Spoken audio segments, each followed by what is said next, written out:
The pause technique literally is saying like, hold on before I even say anything, literally pause and take a breath, because people think that like the breath is this woo-woo thing that you just connect into.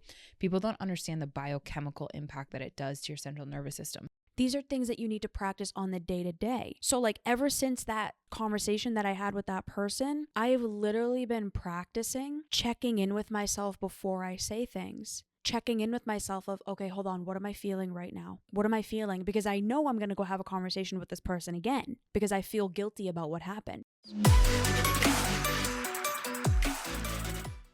Hey everybody, it's Bianca. Welcome back, Evolvers. It's Emilia. So most people suck at relationships. Can we just talk about this? All right. So honestly, I mean that with all the love, but in all truth, most people really struggle when it comes to relationships. And as a relationship coach for over 8 years now, and having worked with thousands of people at this point, I consistently see some of the same patterns again and again. And when we think about, what's on the internet, what do we look for when we do have these relationship challenges, these dynamics, interpersonal challenges, we sometimes struggle to figure out like, what the heck is it? How do we put our thumbs on what the problem is? And what do we do to take away from these and specifically what can apply to my situation? So, a lot of videos out there are really emphasizing very simple tricks that don't really get you a long way. What this episode is going to be is really digging into a personal experience that I had that helped me even be in that hot seat. And I use the practical techniques that we apply every single day in, day out with clients, that are practical, tactical techniques that don't just get you, one step forward, but actually can be reapplied again and again. So if you're someone who struggles with relationships or are in a struggle with relationships, this episode is for you. So a couple weeks ago, I was in the hot seat, and Alan, for anyone who's a new listener, he's my partner, and he and I live together, and he is a big movie buff, like big movie buff. And prior to meeting him, I actually was not a fan of movies, right? So one of the things that I had done, and I'm not a big gift giver, but one of the things that I had done for our 5th year anniversary, this was November last year, I had gotten him a projector, and we're very fortunate to have this beautiful home where we have a cathedral ceiling. And when I first moved in, I looked at this wall that was just like ceiling wall area, and I was like, we're going to get a projector for that. And so fast forward 5 years later, here I am. It's our 5-year anniversary. And I'm thinking about like, we're not really gift givers, but I do know that to relax and unwind, he like adores movies. And I, as his partner, just want to like contribute to whatever can make him, happy, fulfilled, just fueled with joy. And when I'm into movies, he's like a little kid. He gets so excited and just like through the floor. It's just such a fulfilling time that we have. And so I'm looking online trying to figure out, like, mind you, I've never bought a projector before in my entire life. And I'm figuring out, okay, given the budget that I have, which is meager at this point, what can I do to try to like have like a nice little projector, So I find one that I think is nice, right? Like, obviously being the feminine that I am, I can't get like a black one that's like aggressive and, but it has to have Dolby digital sound, like, because I need to make sure that it sounds good for my honey. And it's got to be like 4K or at least have like good tech, right? Like, so I'm kind of coming in here shopping blind, for lack of better words, right? Who here has been there when you go out to e-commerce and you try to find something that you've never shopped before? That was me. So I buy this thing, and this thing comes in. It's around, 2 weeks after I bought it. It's right around our anniversary, and we come home, and mind you, I actually bought a refurbished one. Because I figured, I was like, I can get a deal, and she's balling on a budget. Yeah, I'm balling on a budget. And so like, I might as well get us started. I don't want to spend $2,000 on something that I don't know, and whatever. Insert logic. So I get this, and Alan comes home. I surprise him. He's super excited. And we start like kind of using this thing. And initially it was great. It was, right? So it was a new addition to the home, all that, blah, blah, blah. We start having movie theaters at home. It was amazing. Fast forward literally a month and a half later. Guess what happens? It shit the bed. That damn projector shits the bed. It just starts all of a sudden. I forgot what movie we were watching, but it just starts going straight up black. Right. And so you guys might be thinking at this point, okay, Emilia, what the hell does this have to do with emotional regulation? What does this have to do with getting into arguments or stop getting into arguments? You guys, that I wish I could share with you the look on Alan's face. He was in this mode of when the projector, we were like literally at like a climax of a movie that was amazing. Again, don't remember it. I think I blacked out because it was so sad to see his face. He was like so sad. The projector like went black, flashed, and then just totally out. And again, for people who like he and I, we have very little things that we really love at that level 10. And so when it's something that we love, it means so much to you. And I look over and his face was in this like catastrophe, grief, all of these emotions were happening at the same time. And he like, I could just tell he was so disappointed and so upset. And there was a part of me that was like, it was just kind of like, damn, like, you know, those moments where you kind of cheap out or you become frugal or you're trying to be resourceful. And then it just has this impact that, you know, the month and a half. Right. So I'm looking at what I can do and try to kind of make up for it. I'm like, okay, does this thing have a warranty? No, it's from a totally different third world country, apparently. Like I didn't do great due diligence on where it actually came from. And so, you know, Alan shared his frustrations because we have households where it's important to do that. And I want to know what those are, even if that hurts. But the next morning is what this episode really is grounded in, this story, where just for that context, you know, the next morning he actually said to me something along the lines of, you know what, I actually am really upset. I'm really upset about this. You know, I wish you knew this about me, that I really value high tech and I'm not concerned about the budget, right? Because this is something that we're going to use every single day. And his emotional experience started to get a little escalated in terms of how we usually engage. And mind you, it was like a Sunday morning. So I'm over here sitting on my cute little reading nook with my plants, surrounded in just like peace and tranquility. And it was quiet before then. And he starts kind of like blowing up a little bit. So and his version of blow up is very low in comparison to the statistical average. So he's like actually feeling his feelings around how he feels about this. And I said, you know, babe, like, I want to understand, like, why are you so upset? Why are you so frustrated? Like, I get that it's this, but like, what are the actual components that is making you so upset in real time, right? No one wants to feel like they have gotten into an argument with their partner, especially not on a Sunday morning when you've been working all week. And so this very well could have spun into an argument if I did not use these tools. And again, these are the tools that I use with so many clients that we make sure that we're actively practicing before ever sharing with anyone. So I really want to share how this played out.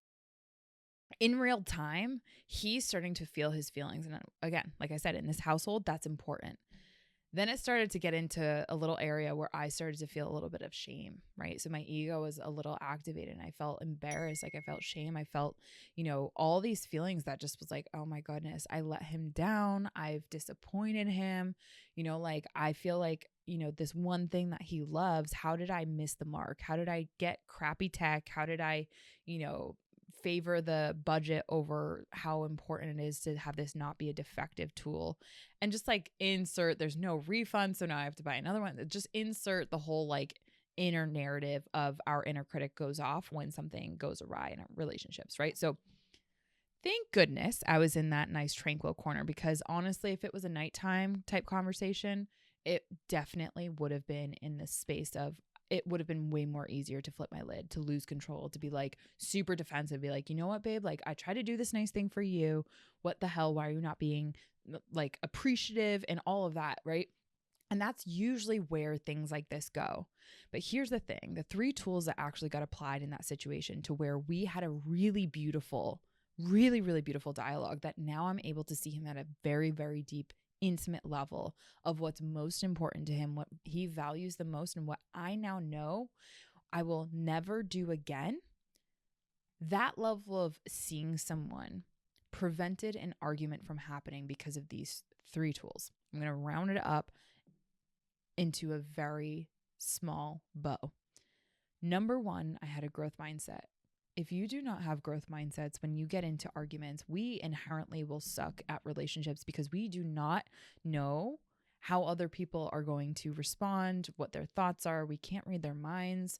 We make mistakes, right? We're perfectly imperfect, I like to say. If we have a fixed mindset, that means that we don't believe in our ability to actually get better and actually grow from a situation that's an argument or a frustration, or when your interpersonal dynamics are expressing themselves and someone might be disappointed with you or frustrated with you or angry or upset, etc. And if you have a fixed mindset, you're not going to believe in your ability to do the other two things, or you're not going to deploy them. So the second thing that I did when I noticed that we were starting to get into what could have very well been an argument was deep vagus breath work. So activating what's called the vagus nerve just simply by inhaling and taking the application of the pause technique. So you pause before you react and respond, before you start to escalate your emotional experience. And in that pause technique, you deploy a breathing technique that activates your breath work. So if you inhale slowly through the nose, closing your mouth, and you exhale through the mouth, but you make sure that you fill up your, like, the bottom pits of your stomach. That was the vagus nerve activation that helped me calm my central nervous down, that helped me not flip my lid, that helped me not get this whole thing into a giant entangled snary argument, being on the defense, right? Trying to state my case rather than really seeing my partner. And then the third technique outside of those two was turning frustration into fascination. And what I mean by that is when you have a growth mindset and you're able to regulate your emotions by that breath work and you're able to apply the pause technique, you actually can recognize that there's a gold in this moment for me to take away. I can actually learn something from this. And so you go from frustration to, oh, here's a conflict, to then what can I learn from this with that growth mindset? And all of my conditioning was, in the fixed mindset arena. But it took that pause technique, it took that deep vagus inhale and exhale for me to not start flipping my eyelid. And if we all did those three things more frequent and kept those in mind when it came to arguments or what how's this creeping us into the argument zone, I know for a fact that we would be better at relationships, interpersonal dynamics, and feeling like we have a sense of control in the matter.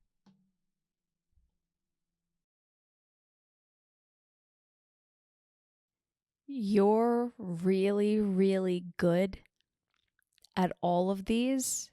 I think step 2 is pretty understandable. Like, try some deep breathing, make sure that you're regulated, try to, calm your body down. But I think the thing that you're missing here is not everybody knows how to develop a growth mindset, especially in a relationship, especially when you're in the heat of the moment where you thought you did a good thing for your partner and it comes around and it ends up being this really huge thing. And then number 3, which is turning that frustration into fascination, it's a lot easier said than done when all of your parts and your shame bodies are flipping out inside. So what would you say? How do people actually do that? Like, how do you get curious when you're enraged? How do you get curious when you're feeling hurt because you thought you did a good thing, let's say, just to use this example, and the other person seems ungrateful or they're upset? Because this happens a lot, right? Like, well, I did this really nice thing for you. Like, why can't you just be appreciative of the fact that I showed up for you and I did this? Like, at least I tried. Like, the worst versions of ourselves come out in arguments, and especially in arguments with the people we care about the most, because that's where the most emotion is. I had this happen with someone last week. I adore this person, and we started getting into a heated conversation that turned into both of us honestly yelling at each other. Yeah. And it's brutal because you reflect in the aftermath of that and you're like, oh my God, why did I do that? That's not the person I am. That's not the person I want to be. This isn't how I want to show up here. So learning to do these things is really great in the long run perspective, and people absolutely need to do that, right? But in the more practical sense, when you're in the heat of the argument, when you're in the heat of the challenge, what's a simple thing that people can do to try to help themselves get out of, or at least damp down, the intensity of the emotion that they're feeling? So like the physiological aspect of it. Yeah. And be able to then become curious about, like, I see that this person is upset. Yeah. And ask them questions. Yeah. When we are experiencing conflict as humans, what I think is really important to pre-frame how I answer this is an acknowledgement towards we get our central nervous system activated. So when we refer to the heat of the moment, our physiology is actively working against us going into thinking about a rational solution of showing up better. So if we just know that about, like, our body is programmed to react in a specific manner, your stress response, for example, right? You either fight, flight, freeze, or fawn. Picking one of three of these in the heat of the moment is critical. So the first one, like I mentioned, is a pause technique. The pause technique literally is saying, like, hold on before I even say anything. Literally pause and take a breath, because people think that, like, the breath is this woo-woo thing that you just connect into. People don't understand the biochemical impact that it does to your central nervous system. So when you're in a fight or flight state, right, you're in the thick of the moment, right? Picture you going back to that moment with that person, you taking a moment to say, I am pausing before I'm going to say anything. And that is non-negotiable with yourself. I'm going to pause and I'm going to breathe a big ass breath before I say anything. That, as a non-negotiable rule of behavior, a rule of engagement, out of respect for you and out of respect for that person, I think that has to be a rule of behavior that has to happen, because that is an easy go-to from my perspective. And granted, again, I understand that I've been working on this for decades at this point, so I understand that even that can be really difficult for a lot of people, because sometimes you just have that person that knows how to freaking press your buttons.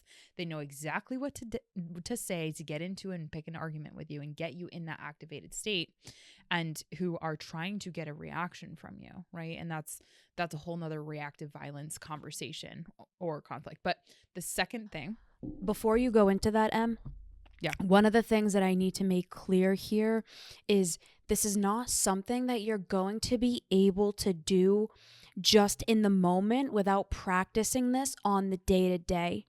Truth. When you are in the heat of an argument with someone, the reason the worst parts of us come out is because it's the most escalated parts of us based on a lot of hurt. And if you can't practice these skills in the day-to-day, there's no way in hell you're going to do it when your deepest wounds are being triggered, when the darkest parts of you that you're probably scared of coming out are likely to come out because this person knows your deepest wounds and is unintentionally or intentionally poking them. Yeah. These are things that you need to practice on the day-to-day. So, like, ever since that conversation that I had with that person, I've literally been practicing checking in with myself before I say things. Checking in with myself of, okay, hold on, what am I feeling right now? What am I feeling? Because I know I'm going to go have a conversation with this person again. Right. Because I feel guilty about what happened. So I'm like, okay, I want to do this better. So I need to practice this from now until that happens so that I can get better at doing it. This is why people suck at relationships. They don't want to do this. It's like I have to practice taking a deep breath to go talk to somebody. Yes. Yeah, Just damn like you have right. to practice driving a car. You're Just not like going to you be have to great practice at it. before a game or before a presentation at work. Like 100%. practice ensures connection. That's just a fact. I just need to make sure that I said that because you're not Yeah. going to be able to do this just greatly when you're in the heat of the moment. It's not going to happen. It's That's not going to happen. And if you can, yeah. you're a magician. Well, that's why I said at the very beginning of this episode, usually, a lot of videos do not put that disclaimer out there and do not have these long-term, as you practice techniques, focus on self-mastery. It's far more focused on just the quick, try to get out of the moment, try to get yourself out of the situation instead of actually understand the root cause analysis of why we're here, why you're acting the way in which you are, and why you're reacting the way in which you are, and creating a long-term strategy, which is really what we're talking about for not getting into arguments, right? So when I had mentioned the growth mindset and you mentioned like that's a lot easier said than done, yeah, a lot of that growth mindset is the practice before you even get into the ring, before you even get into interpersonal dynamic that is maybe a little bit charged with emotions because of something happened. I can think of many times that I've had this experience. Alan's just one of them, like I can think of family members, I can think of plenty. So whether it be the pause technique and you act in accordance with that rule of behavior, like literally it's a non-negotiable that you have as a boundary for you so that you're not acting out of integrity with who you aspire to be in that moment. Right, that pause and breathe technique, those are a great pair. The second one is a grounding technique. So this is anything that will help you connect to the present moment. Grounding techniques, when you're super or you're feeling overwhelmed with whatever emotion is present, sometimes you get disconnected from that present moment. And so a grounding technique can be anything from the 5-4-3-2-1 method. List 5 things you can see, name 4 things that you can touch, 3 things you can hear, 2 things you can smell, 1 thing you can taste, right? Or pick a color. I like this one. Pick a color and name all the things that have that color in the room. That helps you literally get back into the present moment, which literally changes, again, your physiology out of that fight, flight, freeze, fawn, and does so in a very non-aroused state to ground you. But then there's also the progressive muscle relaxation technique, which this literally just involves a tensing and then relaxing. So one of the things that I like to do is to put my hands into fists just for a little bit of time, like 3 to 4 seconds, hold that tense and then relax. And what I notice when I do that, my sensation, my focus goes to that rather than the hyper aroused stress response state that I'm in. And that could be your hands, that could be your thighs, that can be even curling your toes or something. And then after you release that. So, there's a ton of different things that you can do in the moment, but those are 3 very simple that don't really require much. That's a good way to do the relaxation so that you're not getting as externally angry.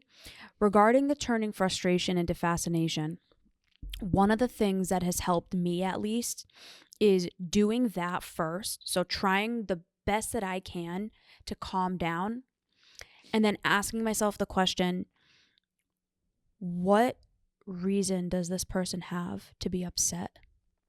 Not in a judgmental way of like, oh my God, why are they so angry? But really asking the question, like, if this was someone I really cared about, which it is, can I understand why it is that they're feeling so angry and so hurt?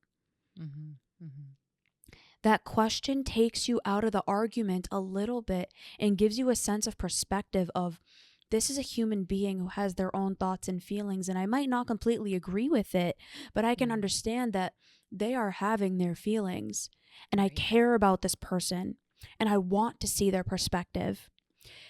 A lot of the times, fights happen because we're having a hard time seeing each other's perspective.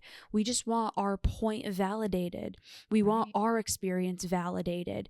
And because we're unable to see the perspective and the feeling of the other person, it just ends up in conflict. And again, why a lot of relationships suck, it's because we have a hard time doing this. It's not that people don't love each other, But love isn't enough. It's these nuanced things that allow the relationship to either sustain and maintain itself and to grow, or it's going to cause it to crash and burn. So learning how to, in your day-to-day, have a growth mindset.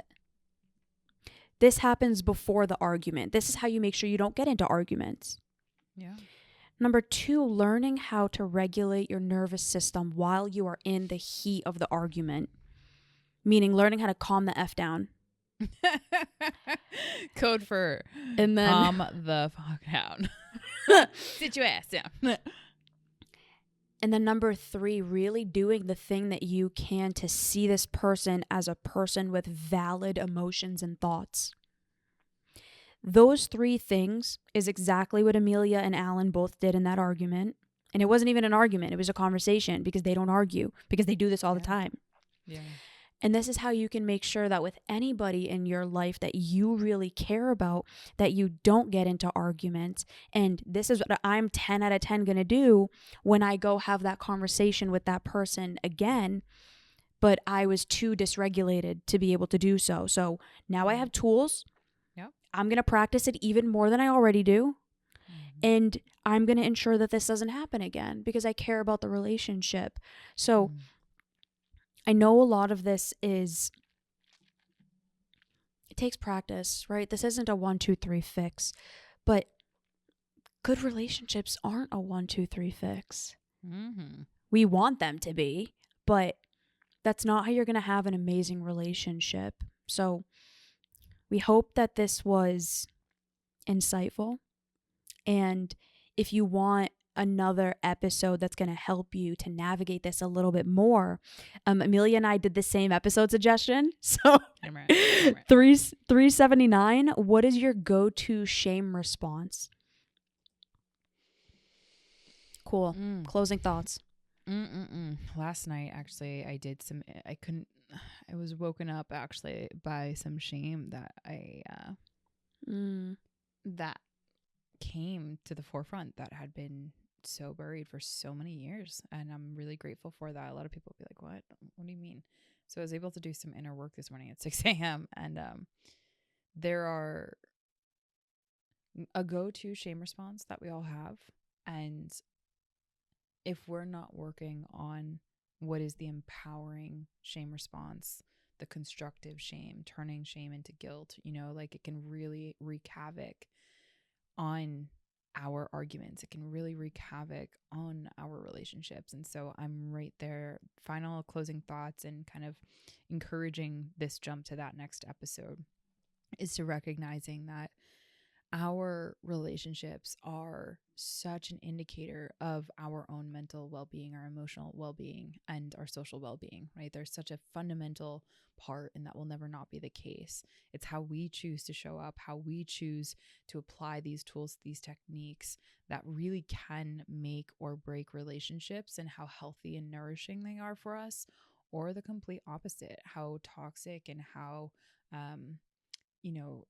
just shaming they really do become. And so I am grateful for the tools that we mentioned in this podcast, because these are just consistently some of the go-tos that I've used again and again to be where I'm at. So if you're just getting started in this journey, these episodes really are taking the gold of insights that we've used and all the failures that we've had and really churning them into something meaningful and powerful for you. So thank you for joining us along this evolved journey.